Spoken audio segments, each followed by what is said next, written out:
Welcome to the Experts Exchange Tech News Podcast. My name's Gary, and joining me today are two EE site administrators, Eric Peterson and Jason Levine. Good to have you guys back with us today. Thank you, and we're glad it's the all-male version of the podcast. We've booted Jen. She's actually had her baby yesterday morning. Social notes from all over. She's in full mom mode now. She's no going back. Each week on the EE Tech News Podcast, we take a look at what's new in the world of tech, chat with an expert or two from the site, and offer a few technology tips and tricks. This week, we're going to talk a little bit about the 2012 Expert Awards. They're officially live on the site. And the annual Expert Awards newsletter will be arriving in inboxes next week with details about each of our winners. But first, we're going to talk about the latest tech news. And since Jen's not here, I'm going to start things off. We're talking about the 2013 Consumer Electronics Trade Show, or CES as it's better known. Started off this week in Las Vegas. Last year, more than 150,000 people descended upon Sin City for a full week of Gadget Prawn, including Jen, who actually was there last year to check out the gear. And I know you guys, when we've talked before on podcasts, neither of you are really like total techno gearhead guys, are you?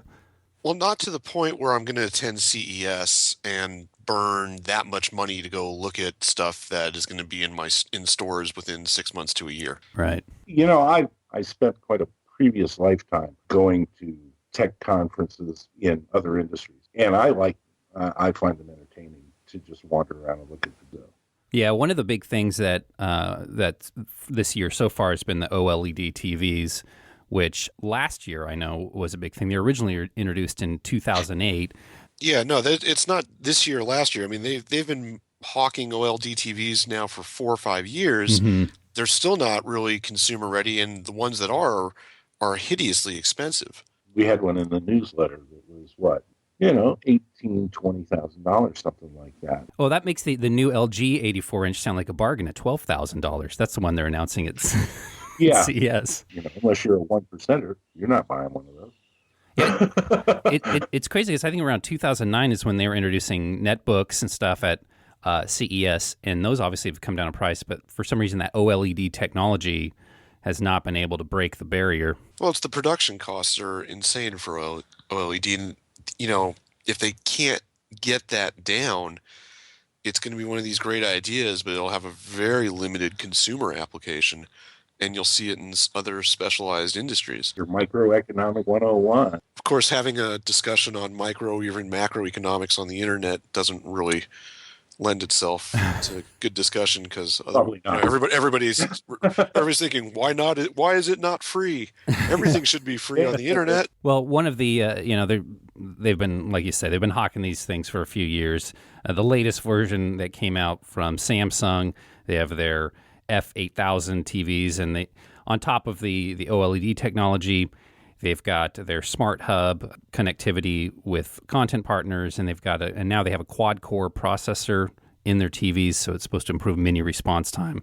So I still just run my computer through my TV instead of actually having a connected TV. So I haven't found a particular niche reason to buy that kind of a TV in my personal lifestyle yet. I have yet to understand why I would want to sit and watch my computer screen on a 42-inch monitor. But although, Eric, if you've never played Minesweeper on a 60-inch monitor, it really is quite a sight to behold. I use Media Center and Netflix and other kind of lean-back tools, and I have a remote, so it's essentially a TV viewing experience just using a computer. Well, and you guys all have those, 40-inch monitors sitting on your desks, Right. Monitors. Another introduction at CES this year is device-to-device charging. There's a company called Fulton Innovation that's introduced a new technology that will allow you to charge one mobile device with another one. It's this power transfer that works by placing these two key-enabled devices back-to-back. So I guess this key is the international standard for wireless power transfer, and Fulton's technology turns these devices into units capable of acting as a power transmitter and a power receiver. So if you're sitting there on the road, say, Eric, if you're traveling tomorrow and your phone dies, then you could take your tablet and back it up and boost your phone. Which is great, except that flight. You can't use the phone anyway. If I'm in my car and I'm driving and my phone goes dead, I charge it. I plug it in. It works. Again, it's one of those technologies which is all well and good. I do think the idea of wireless power is a fascinating field, though. Yeah, it is.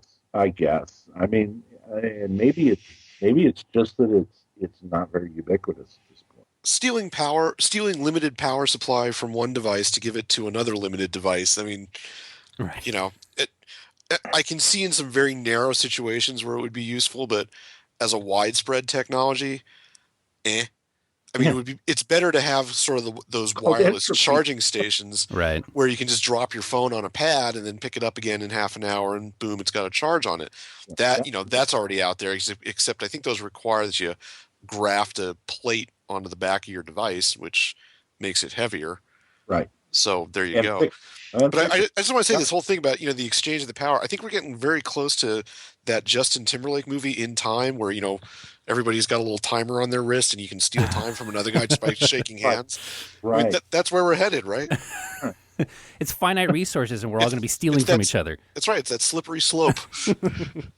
Well, getting to the inside of devices, going from the outside with the power up to the inside, Qualcomm, the largest producer of computer chips for mobile devices, showed off their new Snapdragon 800 and 600 processors at CES.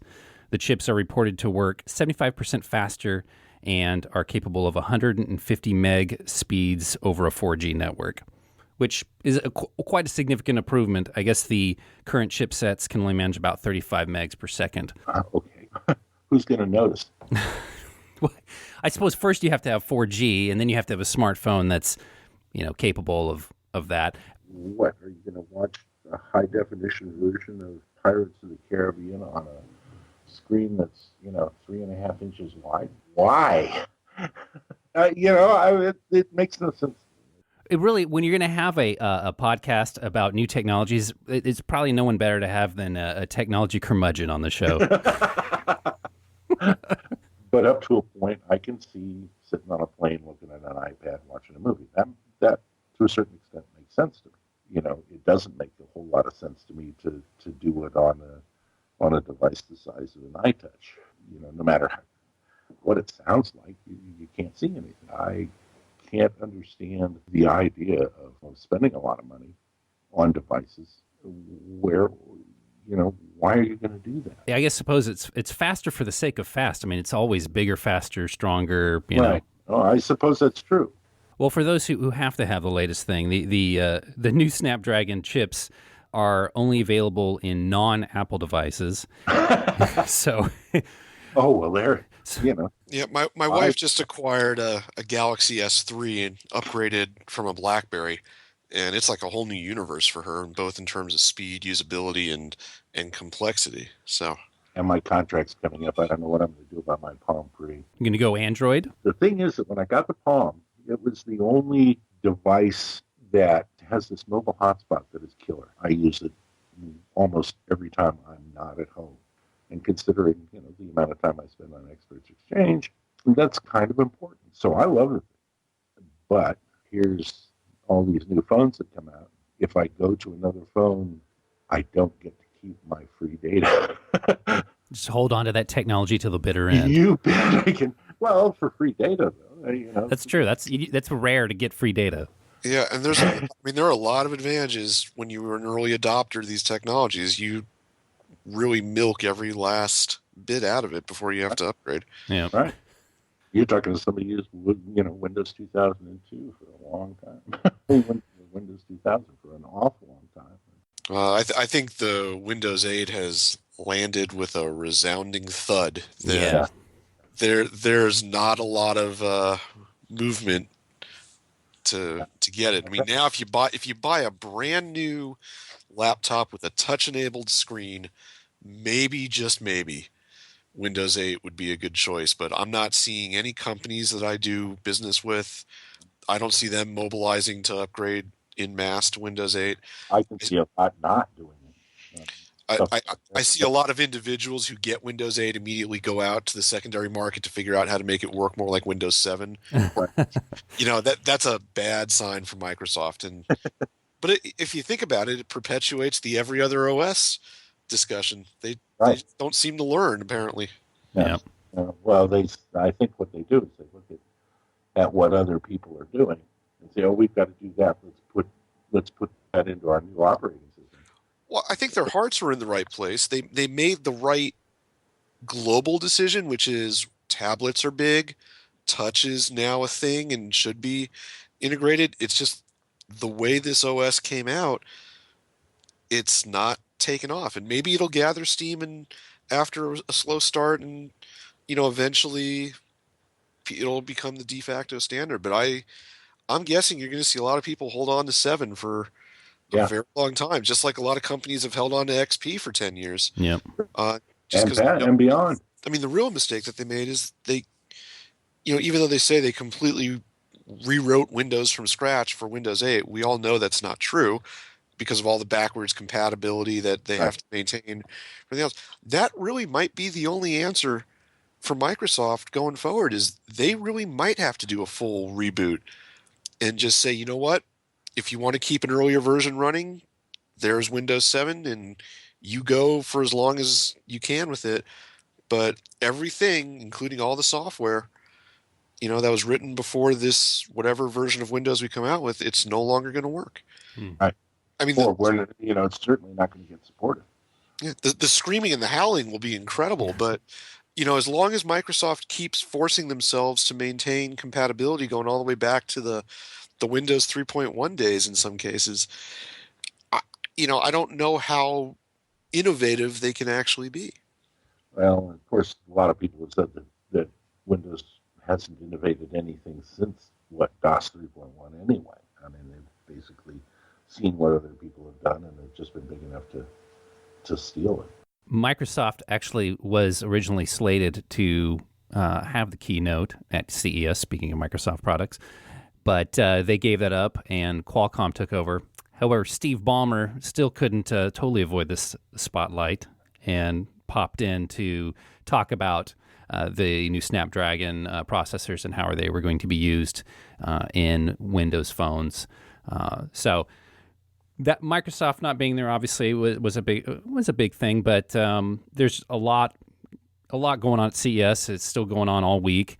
For complete coverage, we recommend visiting CNET. CNET's got a full team of reporters out on the ground providing photos and videos of the event. So if you want to check out more on CES, do that. But did you guys know that CES has been around since 1967? I didn't realize it was that old of a show. It's that old of a show, and that's why it's so huge, so well established, and probably makes a ton of money for the organizers. Oh yeah. Yeah, one of the shows that I used to go to a lot was the second largest industrial trade show. It was, believe it or not, the Water Pollution Control Federation. But it was huge. It was immense, and by comparison, it is tiny.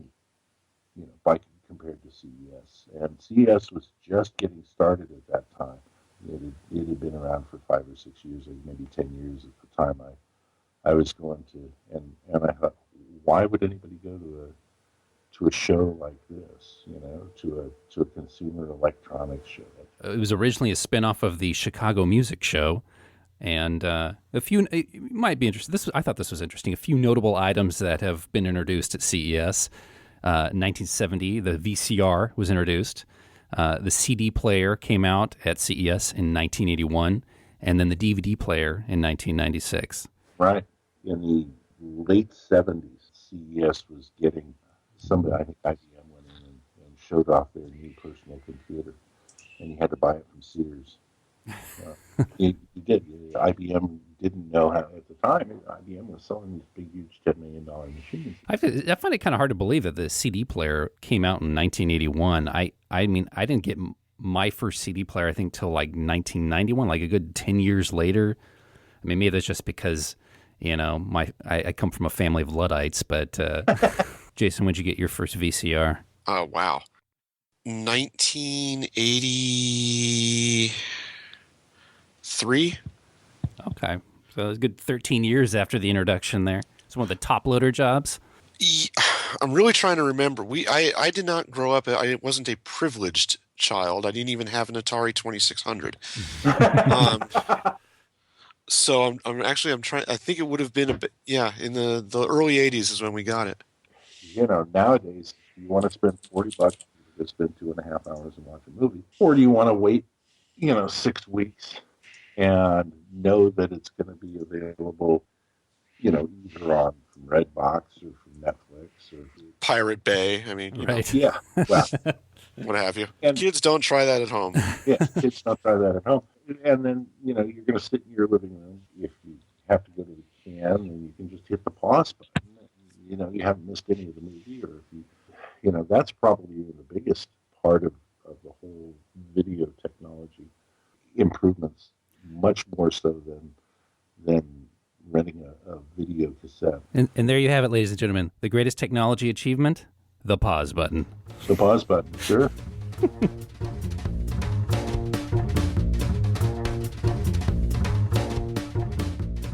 Experts are the backbone of Experts Exchange. The moderator button.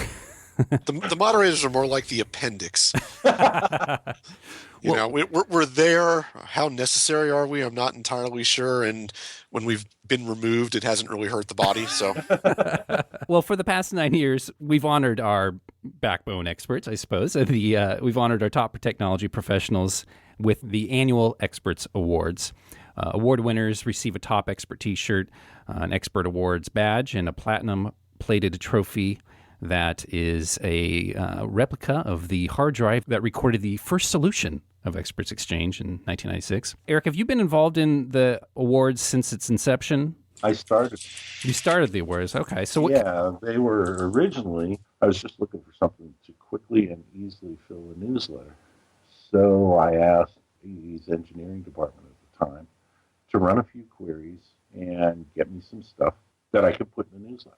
Just, some interesting statistical ways of looking at experts and how they, who did what that was not the Hall of Fame, because that was really the only statistical information anyone had about who did what. And the Hall of Fame is just a straight points deal. Points, straight top 100, and the straight top 100, and at the time it was the straight top 100 of all time. So what are the kinds of things that you are pulling out for the Expert Awards then? Well, at the time, we just, I thought, well, okay, let's see. Everybody wants to know who did the best over the last year. So we got that one, which is what we call the Expert of the Year. And then I thought, well, it was pretty important to see who the rookie was, who joined this year and got the most points. I thought that was kind of interesting. And then we had who answered the most questions, which, as it turns out, at the time, it was more interesting than it is now. Now it's pretty much the same person who answered. The person who answers the most questions is also the person who got the most points. Right. That was a little less rigorous because you didn't have unlimited points. You didn't have all of the various. You didn't have the easy-to-do splits and things like that. So the person who answered the most questions didn't necessarily also get the most points. And then I thought it was kind of interesting to see who got the most points from assists, who helped without getting the full good answers, or the good answer they used to get an email that said good assist, because they weren't the top point person, and you couldn't designate other than by assigning the most points. You couldn't designate who had the answer and who assisted. So I thought that was kind of interesting. And we've got 10 awards that we're giving out this year. Yeah, we'll probably. I know we've got 10. We've had some that we threw away because they didn't make a whole lot of sense. What were some of the ones that made it to the trash bin? The one that to me never made any sense was one that celebrated the person who closed the most questions. It means they had to ask the most, close those. Being a moderator, I'm sitting there going, why are we giving an award to somebody who's abandoned 50 questions. Wait a minute, well, yeah, but they closed 450. I'm sitting there going, yeah, but they abandoned, you know. And that one was thrown away. And then there was one that said that was for the most ranks climbed in a year. And I'm sitting there going, okay, what does this show me? Somebody joined and they answered 3 questions and they went from number, 17,000 on the list to number 8,000. So they climbed 9,000 spots and they're still 8,000 all-time list. And that one was kind of, I thought that one was kind of. Jason, have you ever won an Expert of the Year award? I don't think I've ever won an award by finishing as number 1 in a category, but EE honors the top 10 finishers in some of these awards, and I've finished in the top 10 several times. Okay. Usually it's points in a single TA, because I tend to be a little obsessive compulsive about how I answer, and I do it and I just answer one TA a year, one topic a year. So I've won before in Dreamweaver. Where self-plug, I am currently the all-time points record holder. I think I have more points than everybody else combined there, which means I'm the only one who still uses Dreamweaver. What's worse, Jason? Yeah. I'm the all-time leader in Dreamweaver's predecessor. Oh, right. Yeah, you're ahead in Ultra Dev. Yeah, in Ultra Dev, yeah. Right. And I think I have twice as many points as everybody else does. Right. And as Dreamweaver has slowly started to get killed off by CMSs, I've migrated over to WordPress, and I think I've finished either 4th or 6th overall in points in percentage of points in a single TA. I got like 85% of all points given out in WordPress this year. Nice. I mean, Eric, what's your favorite award that we give out? I know we've got we've got the Sniper and the Titan. And... Oh, I hate all of them. Well, I mean, I'm one of those people that says if you're going to give an award out, say what it's for. Don't make people have to guess as to what the heck is a sniper. I mean, a sniper is a guy who sits on top of a building and shoots. So by that logic, I'm guessing then the Expert of the Year would be your favorite award, because that's very clear. Well, the Expert of the Year, the Rookie of the Year, the one I really like is the Impact one. What's the Impact Award for? Well, the Impact Award originally started out about 4, 5, 6 years ago, something like that. The management of the site, the owners of the site, said, who do you think is the best? They just asked, who's the best expert you have in the site? At the time, there were 2 guys who had been around. Both of them had been around for a very long time at Experts Exchange, had answered a lot of questions, were Microsoft MVPs, and had both not only a lot of knowledge, but it was broad-based across a lot of topic areas. And there were 2 of the very first people that were asked to become what was then known as page editors, the precursor to what we call topic advisors now. And I said, it's really hard to pick between these 2 guys. So, but they've probably had, of the current group of experts, they probably had a bigger impact on the membership as a whole. So they gave these 2 guys awards. And then the next year, they said, who do you think's had the biggest impact on Experts Exchange? Which is where it evolved to. And at the time, it was a gentleman named Wayne Taylor, who had written a program that allowed people to not have to actually use a browser in order to answer questions, called Quick EE. WebTubs. Yeah, WebTubs. And we said, he's had the biggest impact. And since then, it's an award that reflects who the admins, who are people like Jason and me, who are essentially users of the site. We're members, just like everybody else is. It's not, not necessarily based on statistics. It's just, who do we think has really been important to the site getting better in the last 12 months. And, it's not the easiest award in the world to pick, because you have to look beyond who answered the most questions or who got the most points. So I actually like that award the most. Yeah, I like the awards that actually measure the the various OCD tendencies of each expert.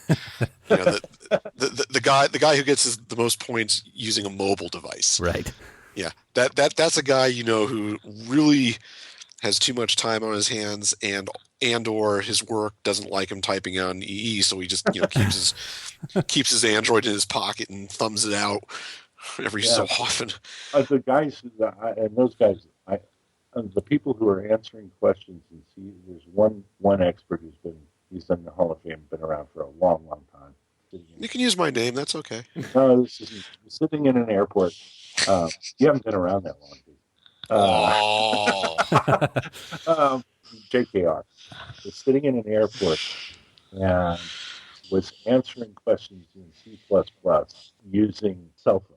And this was almost before mobile came out. The mobile version was still sort of a work in progress, which meant he was having to type in, use a browser and highlight code. Wow. All this stuff. When I thought, you're insane. You're totally insane. Well, the Expert Awards highlights the commitment of experts like that, so watch for the 9th Annual Expert Awards newsletter in your inbox next week. You can learn more about the Expert Awards by visiting experts-exchange.com/Expert Awards. That's with a capital A on awards. Jason, Eric, thanks for being on the show with us today, with me today. Again, no Jen. I don't know what the hell I'm doing here. You're having a lot more fun than you know it. Football gear. Thank you for tuning into the EE Tech News Podcast. You can subscribe to this podcast for free on iTunes, SoundCloud, and Stitcher. For more technology news, be sure to visit our blog at blog.experts-exchange.com. I'm Gary, and hey, thanks for asking.